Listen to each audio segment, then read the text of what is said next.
مقایسه اوکراین با افغانستان واکنش خلیلزاد را برانگیخت و چین برای حل مشکل افغانستان و پاکستان وارد میدان شده است. نماینده پیشین امریکا در منطقه میگوید امریکا با امارت اسلامی میجنگید و سربازانش کشته میشد. با امارت مذاکره کردیم چون با حکومت سابق افغانستان به نتیجه نرسیدیم. همزمان و پس از ایران و ترکیه، چین تلاش برای آشتی کابل اسلام آباد را آغاز کرده. سلام، به خبر ده خوش آمدید. برای جزئیات بیشتر این خبر همکارم محمد رشاد ظریف از استودیوی 2 همراه ما هستند.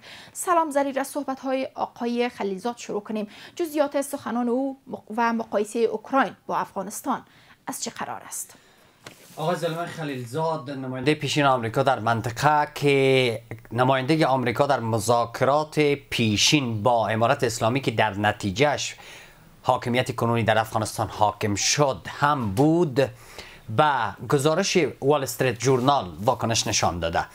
وال استریت جورنال در گزارشش وضعیت اوکراین را با وضعیت افغانستان قبل از سقوط حکومت قبلی مقایسه کرد و گفت که اگر این روند ادامه پیدا بکنه دوباره اوکراین تبدیل خواهد شد به افغانستان ترامپ، یعنی آنچه در افغانستان اتفاق افتاد در اوکراین هم اتفاق خواهد افتاد. و منظوری او در جزئیاتش که اشاره کرده وال استریت جورنال، منظورشان این است که گویا حکومت قبلی افغانستان را آمریکا کنار گذاشت، پشت سر گذاشت و با نماینده های امارت اسلامی نشست، به توافق رسید و از افغانستان خارج شد.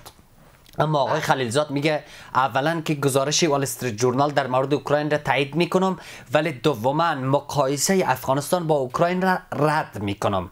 استدلال آقای خلیلزاد این است که میگه اصلا اوکراین با حکومت قبلی افغانستان، حکومت آقای ولادیمیر زلنسکی با حکومت آقای اشرف غنی قابل مقایسه نیست، به دلیلی که گویا آقای خلیلزاد میگه که آمریکایی ها در برابر امارت اسلامی عملا در جنگ بودن و نیروهای سربازان آمریکایی توسط نیروهای امارت اسلامی کشته می شدن و اما این وضعیت در اوکراین نیست. از طرفی هم گفت که ما حکومت گذشته افغانستان را از روند گفتگوها کنار نگذاشتیم، با اونها گفتگو شد و اونها هم با امریکایی ها گفتگو کردن و هم یک بار دو بار با نماینده های امارات اسلامی گفتگو کردن که نتیجه نداد، چون حکومت موفق نبود نتوانست اوضاع را مدیریت بکنه و این چون جنگ رو در روی آمریکا با امارات در میدان جریان داشت لازم بود که آمریکایی ها با امارات ها بشینن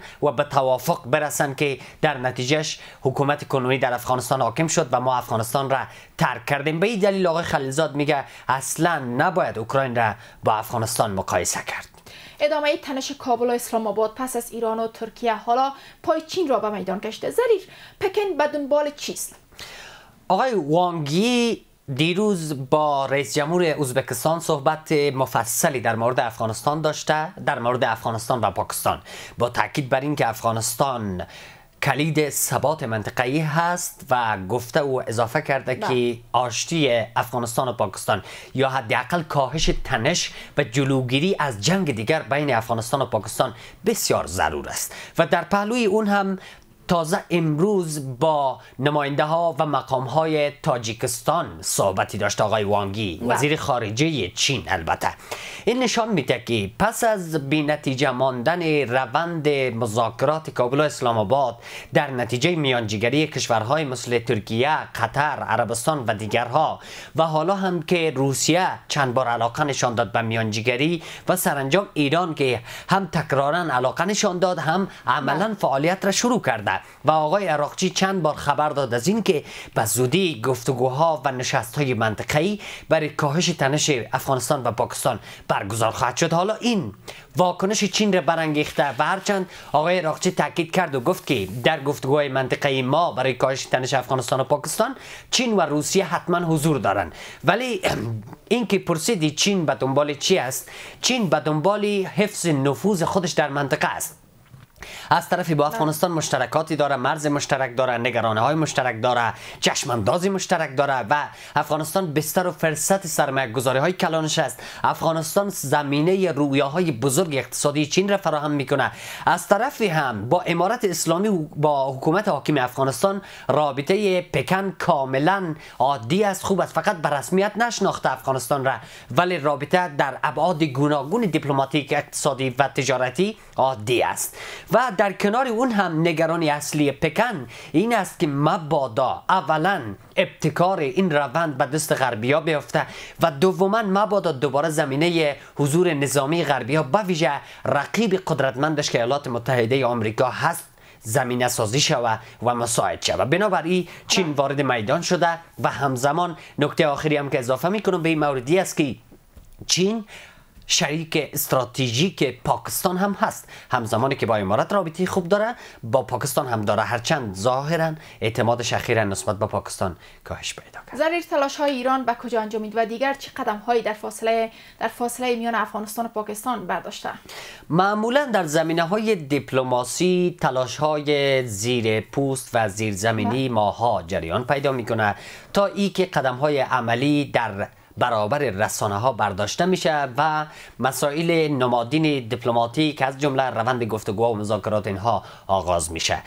همین گونه هم تهران از 2 ماه به این طرف تلاش های زیرزمینی خودش را آغاز کرده، رفت و آمدها، گفتگوها با نشانه ها و آدرس های گوناگون از جمله اسلام آباد و کابل و هنوز چیز خاصی عملا که بتونن به رسانه ها به عنوان دستاورد مطرح بکنن و اعلان بکنن که الان نشست برگزار میشه و طرفین میان به سر میز مذاکره از طرف ایرانی ها اعلام نشده. ولی از اون طرف ترکیه ای که میزبان 2 دور مذاکرات کابل اسلام آباد بود که بی نتیجه بود، ترکیه ای که در دور اول مذاکرات بین مقام های استخباراتی و 2 وزیر دفاع افغانستان و پاکستان در قطر صورت گرفت، یکی از طرف ها بود، به خصوص رئیس استخبارات ترکیه. حالا بیشتر از گذشته فعال شده، هم ترکیه خبر داد هم پاکستانی ها تایید کردند که قرار است یک هیئت بلندپایه نظامی، سیاسی و استخباراتی به رهبری رئیس استخبارات ترکیه به اسلام آباد برن تا با پاکستان گفتگو بکنن و اقناعشان بکنن برای بازگشت به میز مذاکره با افغانستان. روند جاگزینیابی امارات در هند و آسیای میانه همچنان ادامه داره. آیا تجارت افغانستان به نظر خودت رشد میکنه؟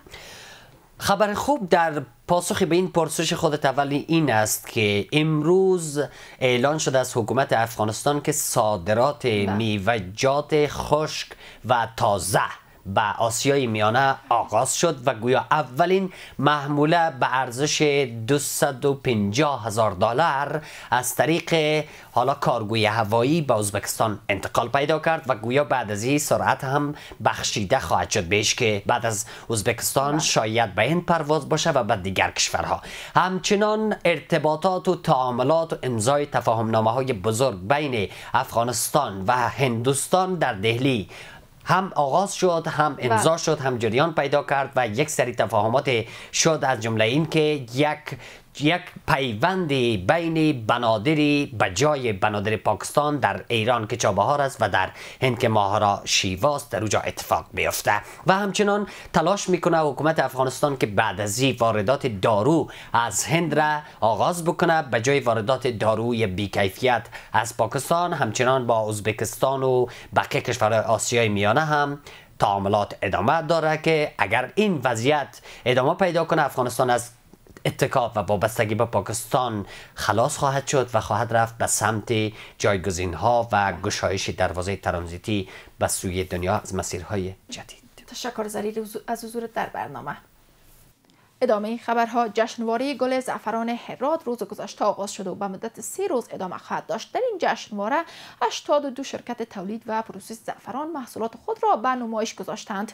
اتحادیه زعفرانکاران افغانستان اعلام کرده است که به دلیل خشکسالی میزان برداشت زعفران امسال مانند سال گذشته از رقم پیش بینی شده 70 تن به 40 تن کاهش یافته است.